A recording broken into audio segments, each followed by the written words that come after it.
की गल भागो बड़ा परेशान है।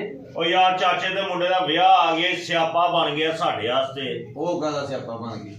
ओ स्यापा ही बनना, पिंड थां ते ब्याह वे। ਅੱਛਾ ਉੱਥੇ ਹੁਣ ਆਪਣੀ ਇੱਜ਼ਤ ਵੀ ਤਾਂ ਬਚਾਣੀ ਹੈ ਨਾ ਭਾਈ ਜੀ। ਉੱਥੇ ਬੜੇ ਰੌਲੇ ਹੁੰਦੇ ਨੇ ਪਿੰਡਾਂ, ਬਲਕਿ ਸ਼ਹਿਰਾਂ ਥਾਵਾਂ ਦੇ ਵੀ ਬੜੇ ਰੌਲੇ ਹੁੰਦੇ ਨੇ। ਸੂਟ ਸਵਾਓ, ਨਵੀਂ ਜੁੱਤੀ ਲਵੋ, ਘਰਦਿਆਂ ਦੇ ਸੂਟ, ਬੱਚਿਆਂ ਦੇ ਸੂਟ। 1000 ਰੁਪਇਆ ਚਾਚੇ ਦੇ ਮੁੰਡੇ ਨੂੰ ਸਲਾਮੀ ਦੇਣੀ ਹੈ ਅੱਛਾ ਜੀ। ਤੇ 25000 ਰੁਪਇਆ ਨਾਲ ਉਂਝ ਖੜਨਾ ਹੈ। ਉਹ ਕਾਹਦਾ? ਤੇ ਰਾਤ ਨੂੰ ਜਿਹੜੇ ਢੋਲਾ ਵਾਲੇ ਆਉਂਦੇ ਨੇ ਉਹਨਾਂ ਨੂੰ ਸਲਾਮੀਆਂ ਕਿਹਨੇ ਦੇਣੀਆਂ ਨੇ? ਨਾ ਦਵੋ ਉਹਨਾਂ ਨੂੰ। ਬੱਲੇ ਉਹ ਸ਼ਰੀਕੇ 'ਚ ਨੱਕ ਵੱਢੀ ਜਾਵੇ ते अगे केड़ा नक एडा सिरे चढ़िया है। ओ भाई यार सेफ गार्ड के जरासीम मेरे को, मैं कोनी मार के तेन मूंह ढा देना। करदा की ये भालू प्रसाद और रात ਨੂੰ ਜਿਹੜੇ ਨਾ ਢੋਲਾ ਲਿਆ ਜਾਂਦੇ ਨਹੀਂ, ਅੱਛਾ ਉਹਨਾਂ ਦੇ ਉੱਤੇ ਪੈਸੇ ਨਾ ਸੁੱਟੋ ਤੇ ਸਾਰੇ ਕਹਿੰਦੇ ਲੋ ਜੀ ਮਰ ਗਏ ਜੇ। ਇਹਨਾਂ ਦਾ ਕੱਖ ਨਹੀਂ ਜੇ ਰਿਹਾ, ਇਹਨਾਂ ਦਾ ਤੇ ਬੇੜਾ ਹੀ ਗਰਕ ਹੋ ਗਿਆ ਜੇ। ਇਹਨਾਂ ਕੋਲ ਤੇ ਪੈਸੇ ਹੀ ਨਹੀਂ ਹੈ, ਇਹ ਤੇ ਭੁੱਖੇ ਮਰ ਗਏ। ਉੱਥੇ ਸ਼ਰੀਕੇ 'ਚ ਨੱਕ ਬਚਾਉਣਾ ਬੜਾ ਔਖਾ ਹੋ ਜਾਂਦਾ ਹੈ। ਉਹ ਢੋਲਾ ਵਾਲੇ ਜਾਂਦੇ ਨਹੀਂ ਤੇ ਬਾਅਦ 'ਚ ਉਹ ਆ ਜਾਂਦੇ ਨੇ। ਤੇ ਜੇ ਉਹਨਾਂ ਦੇ ਨਾਲ ਰਲ ਗਏ ਤੇ ਢੋਲਾ ਵਾਲੇ ਪੂਰੇ ਕਰ ਲੋ ਤੇ ਫੇਰ ਕੀ ਹੁੰਦਾ? ਬੱਲੇ ਓਏ, ਉਹ ਜਿਹੜਾ ਉਹਨਾਂ ਦੇ ਨਾਲ ਇੱਕ ਬੰਦਾ ਹੁੰਦਾ ਨਾ ਛੋਟੇ ਜਿਹੇ ਕਰਦਾ, ਉਹਨੇ ਨਿੱਕਾ ਜਿਹਾ ਬੈਗ ਚੁੱਕਿਆ ਹੁੰਦਾ ਅੱਛਾ ਹੈ। ਉਹ ਬੈਗ ਦੇ ਵਿੱਚੋਂ ਨੋਟਾਂ ਦੀਆਂ ਕਾਪੀਆਂ ਕੱਢਦਾ ਨਾ, ਉਹ ਤੇਰੇ ਅਗਰਾਂ ਦਾ ਹੁੰਦਾ।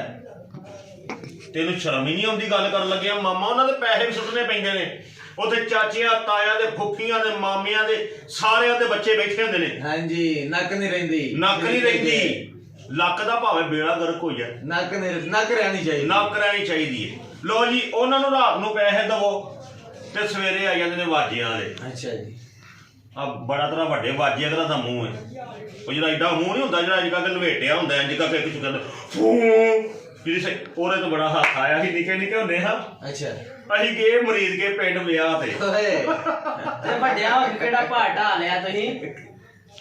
ਓਏ ਉਹ ਜੀਬ ਕੀ ਹੈ ਤੂੰ?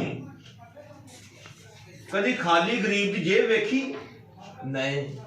ਆ ਵੇਖੋ ਲਓ ਗਰੀਬ ਦੀ ਤਨਖਾਹ ਦਾ ਮੂੰਹ ਹੈ ਤੇਰਾ।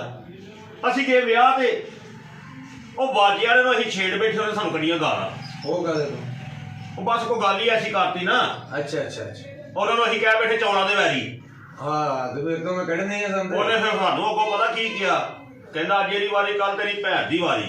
ਓਏ ਬਾ ਫਿਰ ਚੜਿਆ ਗੁੱਸਾ ਮੇਰੇ ਯਾਰ ਨੂੰ। ਉਹਨੇ ਕਿਹਾ ਇਹਨਾਂ ਕੋਲੋਂ ਬਦਲਾ ਲੈਣਾ। ਕਿੰਜ?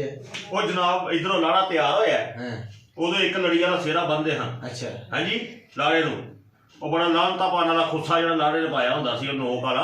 ਹਾਂ ਪਹਿਲੇ ਜ਼ਮਾਨੇ ਦੀ ਗੱਲ ਹੈ ਨਾ ਪੁਰਾਣੀ। ਉਧਰੋਂ ਮਾਮਾ ਹੁੰਦਾ ਸੀ, ਉਹ ਖਾਰੇ ਲਾਉਂਦਾ ਸੀ। ਖਾਰੇ ਦਾ ਪਤਾ ਜੇ?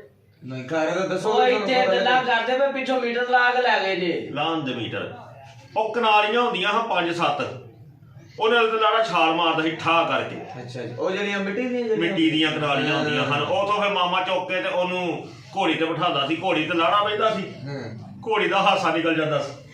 ਲਾੜੇ ਦੀਆਂ ਸਿਹਤਾਂ ਹੀ ਜਿੱਦੀਆਂ ਹੁੰਦੀਆਂ।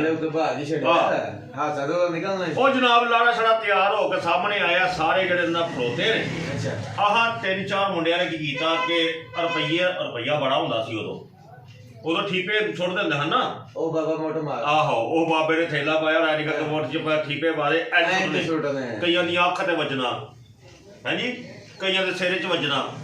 ਉਹ ਜਨਾਬ ਅਸੀਂ ਲਈ ਰੁਪਈਏ ਦੀ ਇਮਲੀ। ਉਹ ਜਿਹੜੇ ਕੋਈ ਵੱਡਾ ਵਾਜਾ ਸੀ ਨਾ, ਉਹ ਇਮਲੀ ਦੇ ਉੱਤੇ ਵਿੱਚ ਹੁੰਦੀਆਂ ਹਾਂ ਪਹਿਲਾਂ ਜੜ੍ਹਾਂ ਲਈ। ਆਹੋ ਉਹ ਹੁਣ ਤੇ ਹੁੰਦੀਆਂ ਕੋਈ ਨਹੀਂ, ਹੁਣ ਤੇ ਇਮਲੀ ਦੀਆਂ ਗਿਟਕਾਂ ਹੀ ਹੁੰਦੀਆਂ, ਉਹਦੇ ਜੜ੍ਹਾਂ ਹੁੰਦੀਆਂ ਹਨ। ਐਨਕਾਂ ਕੇ ਜੜ ਉਹਦੇ ਸਾਹਮਣੇ ਖਲੋ ਕੇ ਇਹਨਾਂ ਦੇ ਚੰਗਾ ਭਲਾ ਵਜਾਉਂਦੇ ਆ, ਠੇਸਾਂ ਦਾ ਰਾਜਾ ਮੇਰੇ ਬਾਬਲ ਦਾ ਪਿਆਰਾ। ਤੇ ਉਹਦੇ ਸਾਹਮਣੇ ਹੀ ਖਲੋ ਕੇ ਜਦੋਂ ਐਨਕਾਂ ਕੀ ਕੀਤਾ ਨਾ, ਇਮਲੀ ਦੀਆਂ ਜੜ੍ਹਾਂ ਚੂਸੀਆਂ।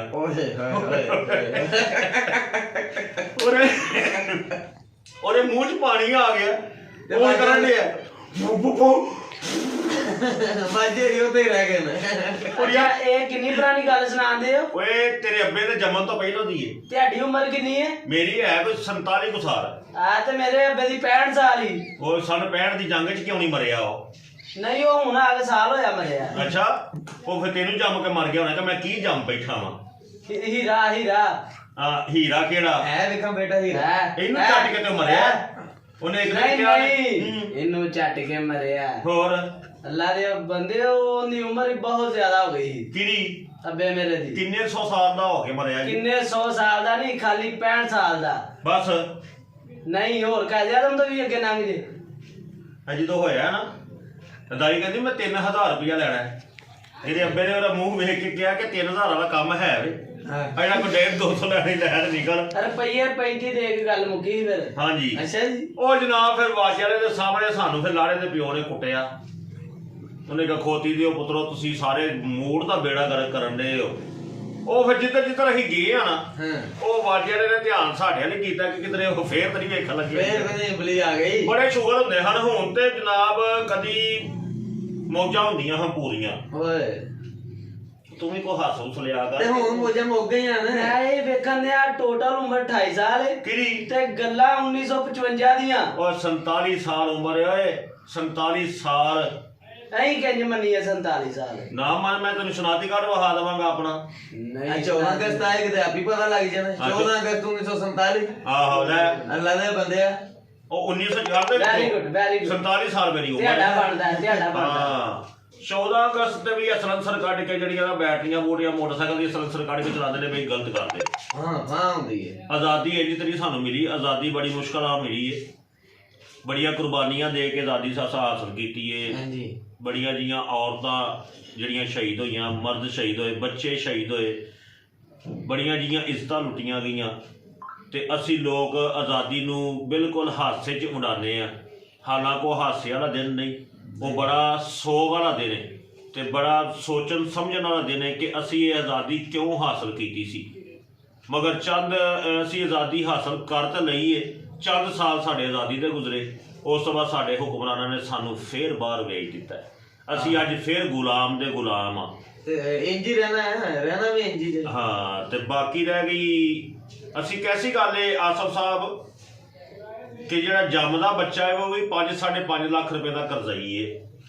ਜਿਹੜਾ ਜੰਮਦਾ ਬੱਚਾ ਹੈ ਹਰ ਪਾਕਿਸਤਾਨ ਦੇ ਵਿੱਚ ਬੁੱਢਾ ਜਿਹੜਾ ਬੰਦਾ ਉਹਦੇ ਤੋਂ ਲੈ ਕੇ ਤੇ 1 ਘੰਟੇ ਦਾ ਜਿਹੜਾ ਬੱਚਾ ਹੈ 1 ਸੈਕਿੰਡ ਦਾ ਜਿਹੜਾ ਬੱਚਾ ਹੈ ਉਹਦੇ ਤੇ ਵੀ 5.5 ਲੱਖ ਰੁਪਈਆ ਕਰਜ਼ਾ ਹੈ। ਉਹਦੇ ਨਾਂ ਦਾ ਵੀ ਸਾਡੇ ਵੱਡਿਆਂ ਨੇ, ਸਾਡੇ ਸ਼ਹਜ਼ਾਦਿਆਂ ਨੇ, ਸਾਡੇ ਬਿਹਤਰੀਨ ਜਿਹੜੇ ਹੁਕਮਰਾਨ ਨੇ, ਅੱਲਾ ਉਹਨਾਂ ਨੂੰ ਲੰਮੀ ਜ਼ਿੰਦਗੀ ਦੇਵੇ ਔਰ ਇਹ ਜੀ ਸਾਡੀ ਤਬਾਹੀ ਲਾਉਂਦੇ ਰਹਿ। ਇੰਜ ਜੀ ਸਾਡੇ ਨਾਵਾਂ ਤੇ ਕਰਜ਼ਾ ਲੈ ਕੇ ਆਪ ਯਾਸ਼ੀਆਂ ਕਰਦੇ ਰਹਿਣ। ਅਸੀਂ ਮਿਹਨਤ ਮਜ਼ਦੂਰੀ ਕਰਦੇ ਰਹੀਏ ਤੇ ਮਿਹਨਤ ਮਜ਼ਦੂਰੀ ਕਰਕੇ ਵੀ ਸਾਡੇ ਕਰਜ਼ੇ ਨਹੀਂ ਰੱਖਣੇ। ਤੇ ਬਾਕੀ ਅੱਲਾਹ ਤਾਲਾ ਸਾਡੇ ਸਾਰਿਆਂ ਤੇ ਆਪਣੀ ਰਹਿਮਤ ਕਰੇ ਔਰ ਸਾਡੇ ਹੁਕਮਰਾਨਾਂ ਨੂੰ ਐਸੀ ਹਦਾਇਤ ਦੇਵੇ ਕਿ ਜਿਨ੍ਹਾਂ ਨੇ ਆਪਣੇ ਖਰਚੇ। ਮੈਨੂੰ ਨਾ 1992 ਦੇ ਵਿੱਚ ਇੱਕ ਬੰਦੇ ਦੀ ਗੱਲ ਯਾਦ ਆ ਗਈ। ਉਹ ਆਰਟੀਕਲ ਲਿਖਿਆ ਸੀ ਅਖਬਾਰ ਦੇ ਉੱਤੇ। ਉਹਨੇ ਜਨਾਬ ਕਿਹਾ ਕਿ ਅਗਰ ਇਵਾਨੇ ਸਦਰ ਦਾ ਨਾਂ ਸੁਣਿਆ ਜਾਣਾ? ਨਾਂ ਸੁਣਿਆ। ਇਵਾਨੇ ਸਦਰ ਖਾਲੀ ਗਵਰਨਰ ਹਾਊਸ ਵੀ ਛੱਡ ਦਿਓ, ਵਜ਼ੀਰ ਆਜ਼ਮ ਹਾਊਸ ਵੀ ਛੱਡ ਦਿਓ, ਸੈਨੇਟ ਵੀ ਛੱਡ ਦਿਓ, ਜਿਹੜਾ ਨਾ ਜਿਹੜੀ ਅਸੈਂਬਲੀ ਆ ਰਹੀ ਇਹ ਵੀ ਛੱਡ ਦਿਓ। ਸੀਰੀਅਸ ਗੱਲ ਹੋ ਰਹੀ ਹੈ। ਇਵਾਨੇ ਸਦਰ ਦਾ 1 ਸਾਲ ਦਾ ਅੱਧਾ ਖਰਚਾ ਕਰਤਾ ਜਾਵੇ ਨਾ, ਅੱਧਾ ਖਰਚਾ ਤੇ 3 ਤੋਂ 3.5 ਲੱਖ ਨੌਜਵਾਨ ਨੂੰ ਰੋਜ਼ਗਾਰ ਮੁਹੱਈਆ ਕੀਤਾ ਜਾ ਸਕਦਾ ਹੈ। ਮਿਲ ਸਕਦਾ ਹੈ। ਇੰਨਾ ਕੁ ਖਰਚਾ ਹੈ ਉਹਦਾ। ਮਿਸਾਲ ਦੇ ਤੌਰ ਤੇ ਤੁਹਾਡਾ ਇਹ ਇਮਾਮ ਹੈ, ਹਾਂਜੀ, ਤੁਸੀਂ ਉਹਨਾਂ ਪੈਸਿਆਂ ਦਾ ਅੱਧਾ ਖਰਚਾ ਕਰਦਾ ਜਾਵੇ ਤੇ ਤੁਹਾਨੂੰ ਇਹ ਇਮਾਮ ਸ਼ੁਰੂ ਕਰਾ ਦੇਣੇ, ਕੱਪੜੇ ਦੀ ਦੁਕਾਨ ਸ਼ੁਰੂ ਕਰਾ ਦੇਣ, ਕੰਪਿਊਟਰ ਦਾ ਕੰਮ ਕਰਨਾ ਉਹ ਸ਼ੁਰੂ ਕਰਾ ਦੇਣ, ਪਲੰਬਰ ਦਾ ਕਰਨਾ ਉਹ ਸ਼ੁਰੂ ਕਰਾ ਦੇਣ। ਮਤਲਬ ਕਿ 3.5 ਲੱਖ ਨੌਜਵਾਨ ਨੂੰ ਉਹਦਾ ਕਾਰੋਬਾਰ ਮੁਹੱਈਆ ਕੀਤਾ ਜਾ ਸਕਦਾ ਹੈ। ਜਿੰਨਾ ਅਸਲ ਭਾਈ ਉਹਦਾ ਖਰਚਾ ਹੈ ਰੋਜ਼ਗਾਰ ਮਿਲ ਸਕਦਾ ਹੈ। ਹਾਂਜੀ ਤੇ ਆ ਵੇਖੋ ਖੁਦਾ ਦਾ ਵਾਸਤਾ ਜੇ ਆਪਣੇ ਖਰਚੇ ਘਟਾਓ, ਸਾਡੇ ਤੇ ਨਾ ਭਾਰ ਨਾ ਪਾਓ। ਅਸੀਂ ਬੜੀ ਮੁਸ਼ਕਲ ਪੈਸੇ ਕਮਾਉਂਦੇ ਆ ਤੇ ਸਾਡੇ ਬਾਰੇ ਚ ਵੀ ਸੋਚੋ। ਬਾਕੀ ਅੱਲਾਹ ਤਾਲਾ ਤੁਹਾਨੂੰ ਵੀ ਆਪਣੇ ਹਿਫਜ਼ੋ ਮਾਨਿਸ਼ ਰੱਖੇ। ਆਪਣਾ ਖਿਆਲ ਰੱਖਣਾ। अस्सलाम वालेकुम।